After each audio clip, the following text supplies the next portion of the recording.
এখন আমরা শুনবো মুহররম উপলক্ষে এবং মুহররমের আশুরা উপলক্ষে আমাদের তিনটি আমল। কয়টি আমল? তিনটি আমল। এক নম্বর আমল হচ্ছে মুহররম মাসকে কেন্দ্র করে। দ্বিতীয় এবং তৃতীয় নম্বর আমল হচ্ছে মুহররম মাসের আশুরা 10ম তারিখকে কেন্দ্র করে। বলেন তো কি বললাম? এক নম্বর আমল হচ্ছে মুহররম মাসকে কেন্দ্র করে। দ্বিতীয় এবং তৃতীয় নম্বর আমল হচ্ছে মুহররম মাসের 10 তারিখ আশুরাকে কেন্দ্র করে। তাহলে আমল পেলাম কয়টা? তিনটা আমল। এক নম্বর, মুহররম মাস এর ফজিলত আলাদাই রয়েছে, মুহররমের গুরুত্ব আলাদাই রয়েছে, মুহররমের দাম আলাদাই রয়েছে। সূরা তাওবা এর 36 নম্বর আয়াত আল্লাহ তাআলা বলেন, ইন্না ইদ্দাতাশ শুহুর ইনদাল্লাহি 12 শাহরা ফি কিতাবিল্লাহ ইয়াওমা খালাকাস সামাওয়াতি ওয়াল আরদা মিনহা আরবাআতুন হুরুম যালিকা দ্বীনুল কাইয়্যিম। আল্লাহ তাআলা বলেন, ইন্না ইদ্দাতাশ শুহুর, মাসসমূহের গণনা, 12 শাহরা 12টি মাস। মাসের গণনা কয় মাস? তাহলে বর্ষপঞ্জিকার যে মাস হচ্ছে 12টি। ফি কিতাবিল্লাহ ইয়াওমা খালাকাস সামাওয়াতি ওয়াল আরদ, এবং মাসের গণনা যে 12 মাস, এটা নতুন কোনো কিছু নয়, বরং ফি কিতাবিল্লাহ, এটা আল্লাহ পাক রব্বুল আলামিনের কিতাবে লিপিবদ্ধ। এটা আল্লাহর ইলমে, আল্লাহর কিতাবে, আল্লাহ পাকের হুকুমে লিপিবদ্ধ। কবে থেকে? ইয়াওমা খালাকাস সামাওয়াতি ওয়াল আরদ, যেদিন আসমান সমূহ এবং জমিন সৃষ্টি করা হয়েছে। আল্লাহ পাক রব্বুল আলামিন যেদিন আসমান সমূহ এবং জমিন সৃষ্টি করেছেন, ওই দিন থেকে মাস সমূহের গণনা কয়টি? বলেন কয়টি? 12টি। তাহলে আসমান সমূহ এবং জমিন যেদিন সৃষ্টি হয়েছে, মাস সমূহের গণনা 12টি মূলত ওই দিন থেকেই শুরু হয়েছে। কিন্তু বছরের গণনা হিজরি সন, রাসূলের হিজরতের 17তম বছর সাইয়েদনা হযরতে ওমর ইবনুল খাত্তাব রাদিয়াল্লাহু তাআলা আনহুর জামানায়। কিন্তু মাসের গণনা 12টি, এটা আল্লাহ পাক রব্বুল আলামিনের ইলম থেকেই, ওই দিন থেকে যেদিন আসমান সমূহ এবং পৃথিবী জমিন আল্লাহ সৃষ্টি করেছেন। যালিকা দ্বীনুল কাইয়্যিম, এবং এটা হচ্ছে চূড়ান্ত সিদ্ধান্ত, চূড়ান্ত বিষয়। আল্লাহ তাআলা বলেন, ফালা তাজলিমু ফীহিন্না আনফুসাকুম, এই সম্মানিত মাস, এই 4টি মাস হচ্ছে সম্মানিত। আরবাআতুন হুরুম মিনহা আরবাআতুন হুরুম, 12 মাসের মধ্যে 4 মাস হচ্ছে সম্মানিত। এই 4 মাসের মধ্যে তোমরা জুলুম অত্যাচার করো না। ফালা তাজলিমু ফীহিন্না আনফুসাকুম, তোমরা এই মাস সমূহের যথাসাধ্য যথাযথ মর্যাদা সম্মান বজায় রাখবে। মারামারি, হাঙ্গামা, ফতনা, ফাসাদ, গুনাহের মধ্যে লিপ্ত হবে না। কেন? এই 4 মাস বড় সম্মানিত মাস। যুলকাদা, যুলহিজ্জা, মুহররম এবং রজব, 4 মাস। কোন কোন মাস? যুলকাদা, যুলহিজ্জা, মুহররম এবং রজব, এই 4 মাস বড় সম্মানিত মাস। এই জন্য একটা সময় এই 4 মাস যুদ্ধ বিগ্রহ নিষেধ ছিল। পরবর্তী সময় এই বিধান উঠে গেছে। কেমন? আল্লাহ পাক রব্বুল আলামিন এর পরের অংশে বলেন, অকাতিলুল মুশরিকিনা কাফাতান কামা ইউকাতিলুনাকুম কাফা, যদি মুশরিকরা মুষ্টিবদ্ধ হয়ে, সবাই ঐক্যবদ্ধ হয়ে তোমাদের বিপক্ষে লড়তে আসে, তোমরাও তাদের বিপক্ষে পাল্টা জবাব দিয়ে দাও। চুপ থাকার সুযোগ আছে? কথা বলেন, চুপ থাকার সুযোগ আছে? কারো চোখ রাঙানি মুসলমান ভয় পায়? আরে কথা বলেন না, মুসলমান ভয় পায়? ভয়ের কোনো সুযোগ নাই। আল্লাহ তাআলাই বলেছেন, অকাতিলুল মুশরিকিনা কাফা কামা ইউকাতিলুনাকুম কাফা, উচিত সমুচিত জবাব দিতে হবে। তাহলে মুহররম মাসের 1 নম্বর ইবাদত হচ্ছে, মুসলিম শরীফের বর্ণনা 2812 নম্বর হাদিস, হাদিসটি তিরমিজি শরীফে এসেছে 745 নম্বর হাদিস। রাসূলুল্লাহ সাল্লাল্লাহু আলাইহি ওয়াসাল্লাম বলেছেন, হযরত আবু হুরায়রা রাদিয়াল্লাহু তাআলা থেকে হাদিস বর্ণিত হয়েছে, আন আবি হুরায়রা রাদিয়াল্লাহু তাআলা আনহু قال قال رسول الله صلى الله عليه وسلم أفضل الصيام بعد رمضان شهر الله المحرم وأفضل الصلاة بعد الفريضة صلاة الليل। মুহররম উপলক্ষে আমল হচ্ছে, রাসূল বলেন রমজানের পরে সবচাইতে ফজিলতপূর্ণ গুরুত্বপূর্ণ রোজা হচ্ছে মুহররম মাসের রোজা। তাহলে রমজান এটা আলাদা স্পেশালি বিষয়।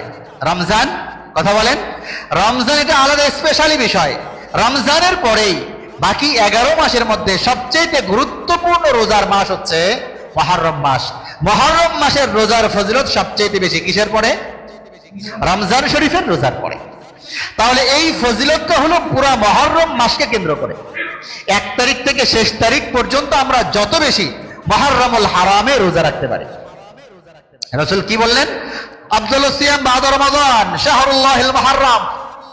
রমজান মাসের রোজার পরে সবচেয়ে দামি রোজা, সবচেয়ে ফজিলতপূর্ণ রোজা হচ্ছে মুহররম মাসের রোজা। ওয়া আফদালুস সালাতি বাদাল ফরিদা সালাতুল লাইল। ফরজ নামাজের পরে সবচেয়ে দামি নামাজ, ফরজ সালাতের পরে সবচেয়ে দামি সালাত, ফরজ সালাতের পরে সবচেয়ে গুরুত্বপূর্ণ সালাত তাহাজ্জুদের সালাত, শেষ রাতের সালাত, সালাতুল লাইল, রাতের নামাজ। তো এই ফজিলতটা হচ্ছে শুধুমাত্র মুহররম মাসকে কেন্দ্র করে। এজন্য আমাদের সাধ্য সামর্থ্য অনুপাতে এই পুরা মুহররম 1 তারিখ থেকে শেষ তারিখ পর্যন্ত যতটুকু পারি আমরা বেশি বেশি, বলেন বেশি বেশি রোজা রাখবো। দ্বিতীয় এবং তৃতীয় নাম্বার ফজিলত হচ্ছে মুহররমের 10 তারিখ আশুরাকে কেন্দ্র করে। এই ব্যাপারে যদি আমরা হাদিস দেখি, তিরমিজির বর্ণনা 757 নম্বর হাদিস, হযরতে আবু কাতাদা রাদিয়াল্লাহু তাআলা আনহু থেকে হাদিস বর্ণিত হয়েছে। তিনি বলেন, قال رسول الله صلى الله عليه وسلم صيام يوم عاشوراء إني أحتسب على الله أن يكفر السنة التي قبله صيام يوم عاشوراء إني أحتسب على الله أن يكفر السنة التي قبله। রাসূল বলেন সিয়াম ইয়াউমি আশুরা, মুহররমের 10 তারিখ আশুরার দিনের রোজা, ইন্নী আহতাসিবু আলাল্লাহ, আল্লাহ পাকের কাছে আমি দৃঢ় আশাবাদী, আন ইউকাফিরাস সানাতাল্লাতী ক্বাবলাহু, এক রোজার বিনিময়ে আল্লাহ পাক রব্বুল আলামিন তার পেছনের 1 বছরের গুনাহ মাফ করে দিবেন। আন ইউকাফিরাস সানাতাল্লাতী ক্বাবলাহু। আমি আপনাদেরকে জিজ্ঞাসা করি, মুহররমের 10 তারিখ আশুরার দিন রোজা রাখলে পিছনের 1 বছরের গুনাহ মাফ হয়? এমন কোন রোজা যেই রোজা রাখলে পিছনের 1 বছর এবং সামনের 1 বছরের গুনাহ মাফ হয়? বলেন, অল্প কয়েকদিন আগেই বলেছি আমি, বলেন বলেন জিলহজের 9 তারিখ, জিলহজের 9 তারিখ ইয়াউম আরাফা। আরাফার দিনের রোজা রাখলে পিছনের 1 বছর এবং সামনের 1 বছরের গুনাহ মাফ করে দেন কে? এবং মুহররমের 10 তারিখ আশুরার রোজা রাখলে রাসূল বলেন তার পেছনের 1 বছরের গুনাহ আল্লাহ তাআলা মাফ করে দেন। সিয়ামু ইয়াউমি আশুরা ইন্নী আহতাসিবু আলাল্লাহ আন ইউকাফিরা সানাতাল্লাতী ক্বাবলাহু। তাহলে প্রথম নম্বর ফজিলত বলেছি শুধুমাত্র মুহররম মাস কেন্দ্রিক। দ্বিতীয় নম্বর ফজিলত মুহররমের 10 তারিখ আশুরা কেন্দ্রিক। এবং এই মর্মে আরো কিছু আলোচনা এসেছে। আমরা যে রোজা রাখবো, আশুরার রোজা মূলত কিভাবে আসলো? শুরুতে বলেছি আশুরার রোজা রাসূল যখন মক্কা থেকে মদিনায় গেলেন আর ইহুদি সম্প্রদায়কে মুহররমের 10 তারিখ আশুরার দিন রোজা রাখতে দেখে রাসূল কি বললেন? নাহনু আহাক্কু বিমূসা মিনকুম ফাসামাহু ওয়া আমারা বিসিয়ামিহি। ইবনে মাজার বর্ণনা 1734 নম্বর হাদিস, মুসলিম শরীফ 2712 নম্বর হাদিস। রাসূল বললেন সাইয়েদনা মূসা আলাইহিস সালাম রোজা রাখতেন। নাহনু আহাক্কু বিমূসা মিনকুম ফাসামাহু ওয়া আমারা বিসিয়ামিহি। যেহেতু সাইয়েদনা মূসা রোজা রাখতেন বিধায় তোমরাও রোজা রাখছো। সাইয়েদনা মূসা আমার ভাই, আমি বেশি হকদার এই দিনে রোজা রাখার ব্যাপারে। এজন্য রাসূল ওই দিনে রোজা রাখার ব্যাপারে আদেশ করলেন। হাদিসে পাওয়া যায় ওটা ছিল রাসূলের শেষ বছর, এর পরের বছর রাসূল আর বা হায়াতে ছিলেন না, ইন্তেকাল হয়ে গেছেন। প্রিয় ভাইরা আমার, বাকি এই রোজার ক্ষেত্রে আমরা মূলত রোজা কয়দিন রাখবো? রোজা রাখার ক্ষেত্রে এই রোজার ব্যাপারে রাসূলুল্লাহ সাল্লাল্লাহু আলাইহি সাল্লাম আরেকটা বর্ণনা আমরা যেটা পাই আবু দাউদ শরীফের বর্ণনা 2447 নম্বর হাদিস, মুসলিমের বর্ণনা 2723 নম্বর হাদিস। ইবনে আব্বাস রাদিয়াল্লাহু তাআলা থেকে হাদিস বর্ণিত হয়েছে, তিনি বলেন সুমু ইয়াওমা আশুরা ওয়া খালিফু ফীহি আল-ইয়াহুদ, সুমু ইয়াওমা আশুরা ওয়া খালিফু ফীহি আল-ইয়াহুদ ওয়া সুমু ক্বাবলাহু ইয়াওমান আও বা'দাহু ইয়াওমান। রাসূল বললেন, শোনো, যেহেতু রোজা রাখার ব্যাপারে বললাম, আর এই একদিন যেহেতু ইহুদিরা রোজা রাখে, ইহুদিদের সাথে যাতে আমাদের সাদৃশ্য না হয়ে যায়, এই জন্য আমরা আশুরার রোজার সাথে সামনের একদিন অথবা পিছনের একদিনের রোজা যোগ করব। তাহলে আমরা রোজা রাখবো মুহররমের 9-10 অথবা 10-11। রাসূল কি বললেন? খালিফু ফীহি আল-ইয়াহুদ, যাতে করে ইহুদি সম্প্রদায়ের সাথে আমাদের বৈপরীত্য হয়, মিলে না যায়, সাদৃশ্য না হয়ে যায়। সুমু ইয়াওমান ক্বাবলাহু আও বা'দাহু, এই জন্য তোমরা সামনে অথবা পিছনে একদিনের রোজা এই 10 তারিখের রোজার সঙ্গে যোগ করে দাও। তাহলে মুহররমের 9-10 অথবা 10-11। রাসূল এই কথা বলেছেন। তারপর লাইন বাকিতু ইলা কাবিল আসুমান্নাল ইয়ামাত তাসি, রাসূল বলেছিলেন, যদি আমি সামনের বছর বেঁচে থাকি বা হায়াতে থাকি, তাহলে আমি সামনের দিন এই 10 তারিখের রোজার সাথে সামনের একটা অথবা পিছনের একটা মিলিয়ে নিব। তাহলে আমরা দ্বিতীয় নম্বর আমল পেলাম মুহররমের 10 তারিখ আশুরার দিন রোজা রাখা। বাকি 10 তারিখের সাথে 9 অথবা 11 কে মিলিয়ে 9-10 অথবা বলেন 10-11 তারিখে রোজা রাখবো। আজকে যেহেতু মুহররমের 3 তারিখ, তাহলে 10 তারিখ হবে আগামী শুক্রবার। এই হিসেবে আমরা 9-10 যারা রোজা রাখবো আগামী বৃহস্পতি শুক্র অথবা শুক্র শনি, আগামী বৃহস্পতি শুক্র অথবা শুক্র শনি, তাহলে 9-10 অথবা 10-11 তারিখের রোজা আমরা পেয়ে যাব। প্রিয় ভাইরা আমার, 3 নম্বর আমলটা খুবই সহজ, যেটা আমরা করতে যথেষ্ট আগ্রহী এবং অবশ্যই আপনারা করবেন বলে আমি আশা করি, বা করেও থাকেন হয়তোবা। হাদিসটা দুর্বল। প্রথম কথা হচ্ছে হাদিসটি দুর্বল, হাদিসের মান জাল হাদিস না, জাল না, তবে যথেষ্ট দুর্বল। রাসূল বলেছেন, মান ওয়াসা আলা আয়ালিহি ফি নাফাকা ইয়াম আশুরা ওয়াসা আল্লাহু আলাইহি সাইরা সানাতি। আল মুজমাল কাবীর লিতাবরানি 10007 নম্বর হাদিস, মা সাবাতে বিসুন্নাহ প্রমাণিত। এই হাদিসের ব্যাখ্যা হচ্ছে, রাসূল বলেছেন মুহররমের 10 তারিখ আশুরায় তোমরা সাধারণত অন্যান্য দিনের তুলনায় একটু হাত প্রশস্ত করে খরচ করবে, অর্থাৎ খাবারের মানটা একটু ভালো করবে। হাদিসটি দুর্বল। আমরা এই দুর্বল হাদিসে আমল সবাই করবো আমি জানি, যেহেতু খাবারের কথা বলা হয়েছে। যাই হোক, করেন, সমস্যা নাই। তাহলে রাসূল বললেন মুহররমের 10 তারিখ আশুরায় তুলনামূলক একটু খাবারের মানটা ভালো করবে, হাতটা একটু প্রশস্ত করবে। খাবারের মান ভালো মানে ঋণ কর্জ দেনা করে অন্যান্য দিনের তুলনায় অনেক ভালো করতে হবে এইটা না। অন্যান্য দিন আমি সবজি দিয়ে খেলাম, আজকে ডিম ভেজে খেয়ে ফেললাম, এই ভালো আর কি। কিন্তু এর চেয়েও মজার বিষয় হচ্ছে, বিশুদ্ধ হাদিসে পাওয়া যায় রিজিকের প্রশস্ততা তোমরা কিভাবে করবে। যেহেতু এই হাদিসে রাসূল বললেন ওয়াসা আল্লাহু আলাইহি সাইরা সানাতি, যদি মুহররমের 10 তারিখ আশুরায় কেউ একটু হাত খুলে খরচ করে, সারা বছর রিজিকের প্রশস্ততা তার থাকবে। হাদিসটা দুর্বল। কিন্তু এর চাইতে বহু বিশুদ্ধ হাদিস রয়েছে রিজিকের প্রশস্ততার ক্ষেত্রে। আব্দুল্লাহ বিন মাসউদ রাদিয়াল্লাহু তাআলা হাদিস বর্ণিত হয়েছে, মিশকাত শরীফের বর্ণনা 2181 নম্বর হাদিস, এবং বাইহাকি শরীফের বর্ণনা 2498 নম্বর হাদিস, খণ্ড নম্বর 2, পৃষ্ঠা নম্বর 491। আব্দুল্লাহ বিন মাসউদ রাদিয়াল্লাহু তাআলা আনহু বলেন, রাসূলুল্লাহ সাল্লাল্লাহু আলাইহি ওয়াসাল্লাম বলেছেন, মান ক্বারাআ সূরাতাল ওয়াকিআ ফি কুল্লি লাইলাতিন লাম তুসিবহু ফাকাতুন আবাদা।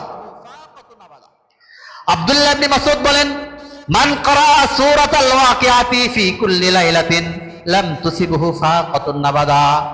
যারা প্রত্যেক রাতে সূরাতুল ওয়াকিআ তেলাওয়াত করবে, দারিদ্রতা কখনোই তাদেরকে স্পর্শই করতে পারবে না। আগের হাদিসটা দুর্বল। কি বলা হইল? 10 তারিখে একটু চেষ্টা করো হাতটা প্রশস্ত করে একটু খাবারের মানটান ভালো করার জন্য, সারা বছর প্রশস্ত থাকতে পারে। কিন্তু বিশুদ্ধ বর্ণনায় আসছে, রাসূল বললেন, মান কারা সূরাতুল ওয়াকিয়া ফি কুল্লি লাইলাতিন, যারা প্রত্যেক রাতে সূরাতুল ওয়াকিয়া তেলাওয়াত করবে, লাম তুসিবহু ফাকাতুন আবাদা, দারিদ্রতা কখনোই তাদেরকে স্পর্শই করবে না। হাদিসের বর্ণনাকারী আব্দুল্লাহ ইবনে মাসউদ রাদিয়াল্লাহু তাআলা ইন্তেকাল হয়ে যাচ্ছেন, অনেকগুলো কন্যা সন্তান ছিল তার। যখন ইন্তেকাল হয়ে যাচ্ছে, ওনাকে বলা হচ্ছে আপনি এতগুলো সন্তান রেখে গেলেন, অর্থ সম্পদ কি রেখে গেলেন? আব্দুল্লাহ ইবনে মাসউদ বলেন, অর্থ সম্পদ নয়, বরং আমি রাসূলের ওই হাদিসকে রেখে গেলাম, যারা দৈনিক রাতে সূরাতুল ওয়াকিয়া তেলাওয়াত করবে, দারিদ্রতা কখনোই তাদেরকে স্পর্শই করতে পারবে না। আমি আমার প্রত্যেকজন সন্তানকে সূরাতুল ওয়াকিয়া শিক্ষা দিয়েছি। ওয়াকান ইবনে মাসউদ রাদিয়াল্লাহু তাআলা আনহু ইয়ামুরু বানাতিহি ইয়াকরানা বিহা ফি কুল্লি লাইলাতিন, বলে আমি আমার সন্তানদেরকে প্রত্যেক রাতে সূরাতুল ওয়াকিয়া তেলাওয়াতের শিক্ষা দিয়ে গেলাম। আমার কোনো টেনশন নাই, দারিদ্রতা ইনশাআল্লাহ কখনোই তাদেরকে স্পর্শই করতে পারবে না। আমাদের জন্য মিঠা সুন্নাত যেগুলো সহজ, সেগুলো তো আমরা সহজেই মানি। হুজুর এটা তো কঠিন, প্রত্যেক রাতে সূরাতুল ওয়াকিয়া তেলাওয়াত করা, বেশি না 3 পৃষ্ঠা থেকে একটু বেশি, তো 3 পৃষ্ঠা তেলাওয়াত করতে কতক্ষণ সময় লাগবে? রিজিকের প্রশস্ততা, রিজিকের প্রশস্ততা মানে, রিজিক মানে আমরা সাধারণত যেটা বুঝি, রিজিক মানে মনে হয় শুধু খাওয়া, শুধু খাওন আর খাওন, মানে খাবার যত ভালো থাকবে রিজিক তত বেশি আছে, এটাই বোঝা যাবে। না না না, রিজিক মানে হচ্ছে আপনার পুরা ফ্যামিলির মধ্যে ভরপুর বারাকা আসা, বরকত হয়ে যাওয়া। সন্তানরা সুস্থ আছে, আপনি সুস্থ আছেন, কর্ম করতে পারছেন, পেরেশানি তেমন নাই, সবকিছু মিলে ভালো চলছে, ইনকাম ভালো আছে, হালাল পন্থায় উপার্জন করছেন, বউ বাচ্চার সঙ্গে সম্পর্ক ঠিক আছে, এই সব কিছু হচ্ছে রিজিকের অন্তর্ভুক্ত। রিজিক মানে এটা না যে শুধু আপনি পেট ভরে খাচ্ছেন, এটা না। রিজিক মানে হচ্ছে আপনার পরিবারে ভরপুর বরকত আছে, এটা হলো রিজিক। তাহলে এই বরকতটা অর্জনের জন্য প্রত্যেক রাতে সূরাতুল ওয়াকিয়া তেলাওয়াত করতে পারি। আল্লাহ তাআলা আমাদেরকে তৌফিক দান করেন, সকলে চিল্লায় বলে আমিন। একটা ছোট্ট ঘটনা বলি। বিআই গেছে বিআইয়ের বাড়িতে বেড়াইতে, বিআই চিনেন? বিআই বুঝেন না? বেড়াইতে গেছে, যাওয়ার পরে ইমাম সাহেব তো সেই বয়ান দিয়েছে। বয়ানের একটা অংশ ছিল যে খাবারের পরে একটু মিষ্টি মিষ্টান্ন, এটা সুন্নাত, তো খাবারের পরে একটু মিষ্টি মিষ্টি হলে ভালো হয়। এই বয়ান শুনে তারা দুপুরে যখন বাসায় গেছে, এরপরে বিআই সাহেব মেহমানদারি করতেছেন, খাবার দিয়েছেন, মোটামুটি খাওয়া দাওয়া শেষ। এরপর আরেক বিআই বলে, আচ্ছা আপনি কি আজকে জুমার বয়ানে ছিলেন না? বলে কেন? জুমার বয়ানে না বললো খাবারের পরে মিষ্টান্ন সুন্নাত, আপনি তো মিষ্টি দিলেন না। অথচ এর চাইতেও গুরুত্বপূর্ণ সুন্নাত ছিল দস্তরখান বিছিয়ে খাবার খাওয়া, পা উঠিয়ে খাবার খাওয়া, মাথা ঢেকে রেখে খাবার খাওয়া, দোয়া পড়ে খাবার খাওয়া, কতগুলো সুন্নাত ছিল, এই কোনো সুন্নাতের খবর নাই। কিন্তু খাবার শেষে যে মিষ্টির কথা বলেছিল ইমাম সাহেব, এইটা কিন্তু ভুল আর ব্যক্তি বিআই না। কি বলেন? মানে আমাদের জন্য যেটা সহজ সেটা আমরা মানতে খুব রাজি। যাই হোক, আমরা চেষ্টা করবো পারতপক্ষে আমাদের যাদের সামর্থ্য আছে আমরা ওই দিন খাবারে একটু প্রশস্ততা করবো। বাকি সবচেয়ে বড় কথা সূরাতুল ওয়াকিয়ার আমল প্রতিনিয়ত আল্লাহ তাআলা আমাদেরকে করবার তৌফিক দান করেন, সকলে চিল্লায় বলি আমিন। প্রিয় ভাইরা আমার, তাহলে এই হচ্ছে মুহররমের আশুরা। আমরা যথেষ্ট আলোচনা করলাম মুহররমের গুরুত্ব, তাৎপর্য, ইতিহাস, আশুরা এর গুরুত্ব, তাৎপর্য, এবং মুহররম কেন্দ্রিক 1 নম্বর আমল হচ্ছে মুহররম সারা মাস যত বেশি রোজা রাখা যায়। রমজান শরীফের রোজার পরে সবচেয়ে গুরুত্বপূর্ণ ফজিলতপূর্ণ রোজা হচ্ছে মুহররম মাসের রোজা। 2 নম্বর বলেছি মুহররমের 10 তারিখ আশুরা কেন্দ্রিক রোজা রাখা, অর্থাৎ 10 তারিখ রোজা রাখা, এর সাথে সামনের একটা অথবা পিছনের একটা মিলিয়ে রোজা রাখবো। রাসূল বলেছেন আশুরার রোজা রাখলে তার পিছনের 1 বছরের গুনাহ মাফ করে দেবেন কে? আরো জোরে কে? এই হচ্ছে আশুরা কেন্দ্রিক। 3 নম্বর বললাম আশুরার দিন অর্থাৎ মুহররমের 10 তারিখ সামর্থ্য অনুপাতে খাবারের একটু ব্যবস্থা বেশি করে করব। আর আজকে যেহেতু 3 তারিখ, তাহলে সেই হিসাবে আগামী শুক্রবার হচ্ছে মুহররমের 10 তারিখ আশুরা, যারা আমরা রোজা রাখবো বৃহস্পতি, শুক্র অথবা শুক্র শনি। এছাড়াও যত বেশি রোজা আমরা এই মাসে রাখতে পারি, আল্লাহ তাআলা আমাদেরকে তৌফিক দান করেন, সকলেই বলে আমিন।